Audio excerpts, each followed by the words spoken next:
Have you ever wondered what makes some people stand out from the crowd and change the world for the better? How do they come up with original ideas and challenge the status quo?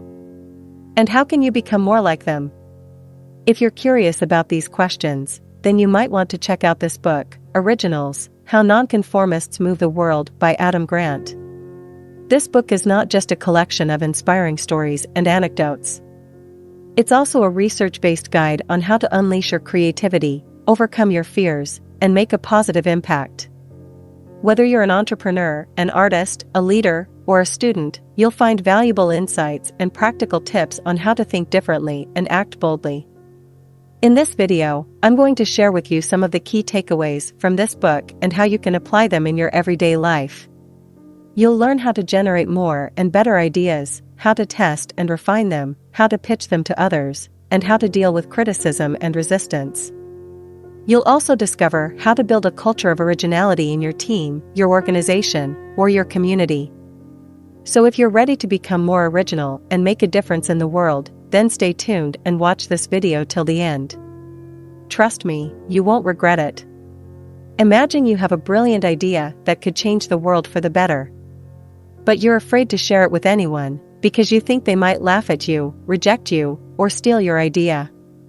You're not alone. Many people have great ideas, but never act on them, because they don't know how to overcome the barriers and risks of being original. In this video, we're going to show you how you can become more original and creative in your thinking and actions, based on the book Originals: How Non-Conformists Move the World. This book is full of stories and examples of people who dared to think differently and make a difference in their fields, from business and science to art and politics. We'll cover 4 main topics: how to generate and select original ideas that work, how to pitch your ideas and get support from others, how to overcome fear and doubt and take action on your ideas, how to foster a culture of originality at work and at home. By the end of this video, you'll have some practical tips and tools to help you unleash your originality and make an impact in the world. Let's get started. Do you want to learn how to be more creative and original?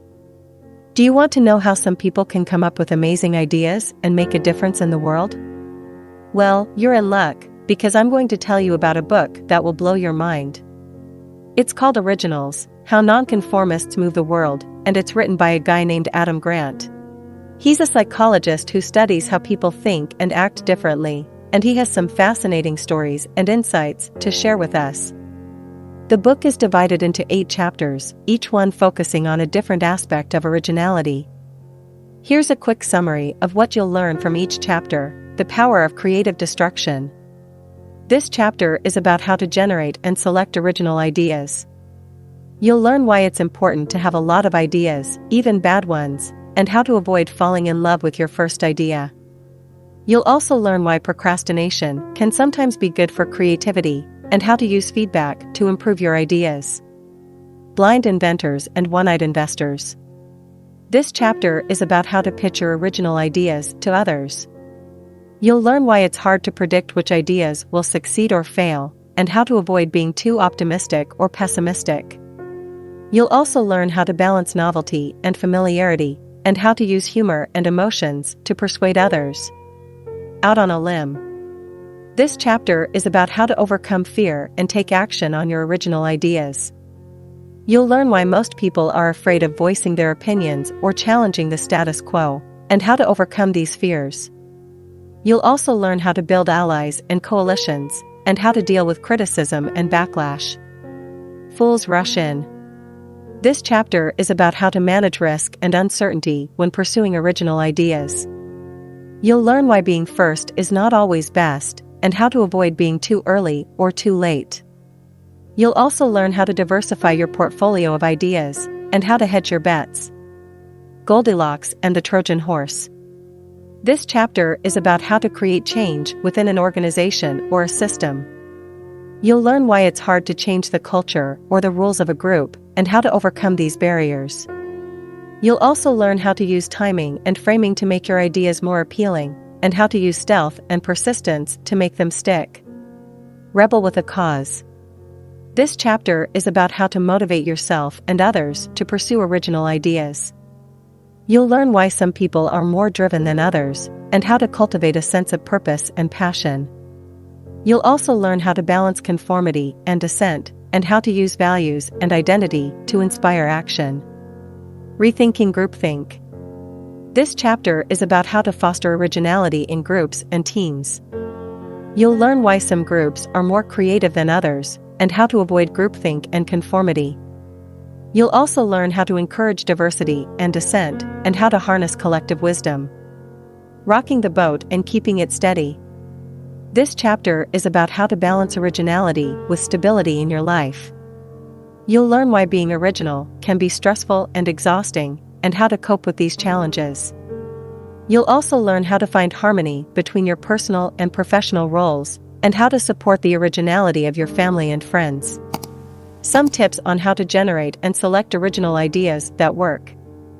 This is based on the book Originals: How Non-Conformists Move the World by Adam Grant, a psychologist and professor who studies creativity and success. In this book, he shows us how ordinary people can become originals and make a positive impact in the world. So what is an original? An original is someone who has a novel idea and takes action to make it a reality. They are not afraid to challenge the status quo and try something different. They are not born with special talents or passions, nor do they take huge risks. They are just like you and me, but they have learned some strategies to overcome the barriers and biases that prevent most of us from being creative. One of the biggest challenges we face when we want to be original is how to generate and select good ideas. We often have many ideas, but we don't know which ones are worth pursuing and which ones are likely to fail. We also need to convince others to support our ideas and help us make them happen. How can we do that? Here are some tips from the book that can help you. Use strategic procrastination. This means that you start working on your idea early, but you don't finish it until the last minute. This gives you time to gather feedback, explore different options, and avoid being stuck with one perspective. For example, Martin Luther King Jr. wrote his famous "I Have a Dream" speech the night before he delivered it, but he had been collecting material and advice for months. He was able to improvise some of the most memorable lines on the spot because he had a wealth of information without being committed to one angle. Seek out dissenting opinions. This means that you actively look for people who disagree with you or have different perspectives. This can help you challenge your assumptions, find flaws in your logic, and improve your arguments. For example, Abraham Lincoln appointed his political rivals to his cabinet because he wanted to hear diverse opinions and avoid groupthink. Balance novelty and familiarity. This means that you make your idea seem new and exciting, but also familiar and comfortable. This can help you overcome the resistance and skepticism that people often have toward original ideas. For example, Disney pitched The Lion King as Bambi in Africa because they wanted to combine a familiar story with a novel setting. Generate lots of ideas. This means that you don't settle for the first idea that comes to your mind, but you keep generating more ideas until you find the best one. This can help you avoid falling in love with your own idea and missing out on better alternatives. For example, Thomas Edison tried thousands of materials before he found the right one for his light bulb. These are just some of the tips from the book that can help you generate and select original ideas that work. Of course, there are many more insights and examples in the book that I encourage you to read if you want to learn more. I want to leave you with one question: how can you apply these tips in your own life? How can you become more original in your work, your hobbies, your relationships, or your community?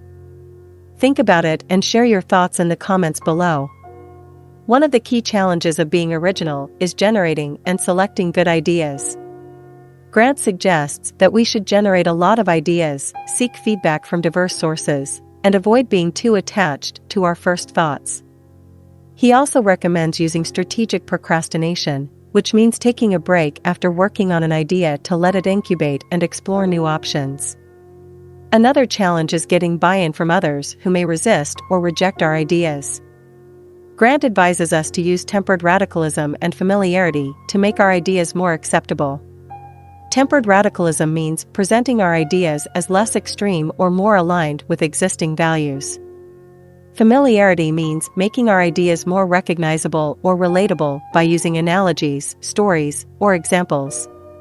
Finally, being original also requires taking action and overcoming the fear of failure.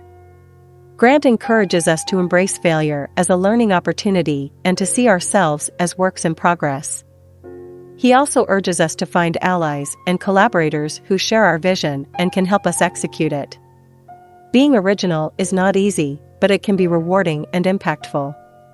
By following some of the tips from this book, we can all become more creative and courageous in pursuing our ideas and making a difference in the world.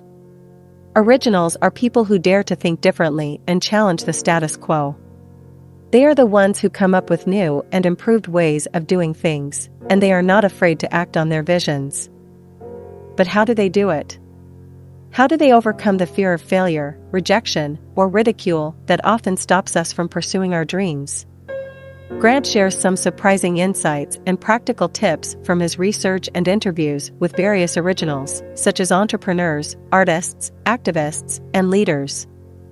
Here are some of the key takeaways. Don't wait for the perfect moment or idea.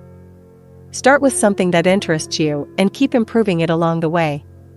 Procrastinate strategically by taking breaks after working on an idea, so you can incubate new options and avoid being fixated on one angle. Don't be afraid to voice your opinions, even if they go against the grain. You can make your ideas more acceptable by framing them in familiar terms or using humor to disarm your audience.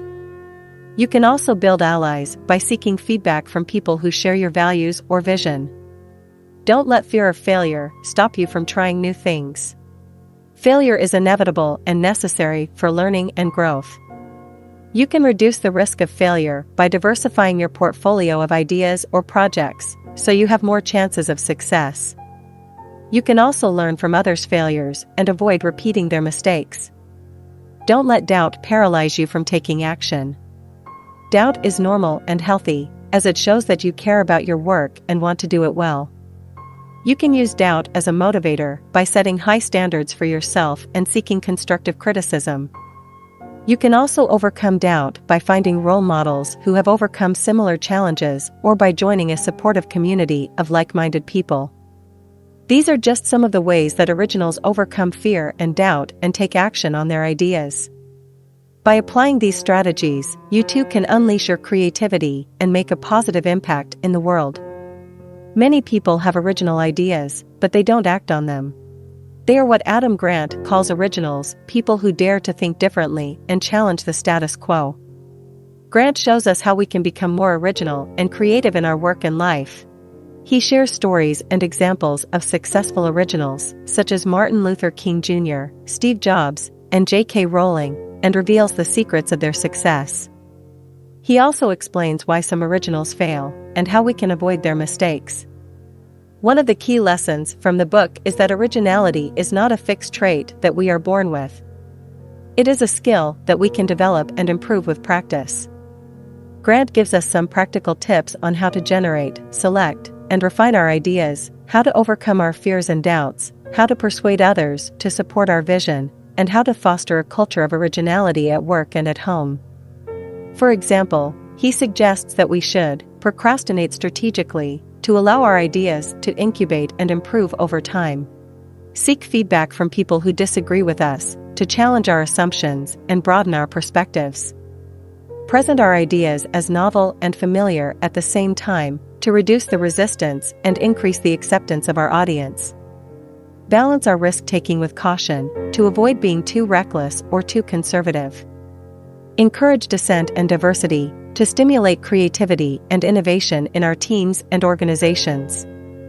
Nurture our curiosity and passion to fuel our motivation and persistence. By applying these principles, we can all become more original and make a positive difference in the world. Originality is not only good for ourselves, but also for others. As Grant writes, originals are the ones who propel us forward. After spending years studying them and interacting with them, I am struck by their quiet confidence, their willingness to subvert conformity, their infectious enthusiasm for their visions. They're not immune to fear and doubt, they're just willing to take action anyway. By learning from their choices and experiences, we can all find it easier to speak up and take intelligent risks. We can improve not only our own lives, but also the communities around us. That's it for today's video on Originals, How Non-Conformists Move the World by Adam Grant. I hope you learned something new and useful from this book summary. If you enjoyed this video, please give it a thumbs up and share it with your friends. And don't forget to subscribe to our channel for more book summaries and insights every week. Thanks for watching and see you next time.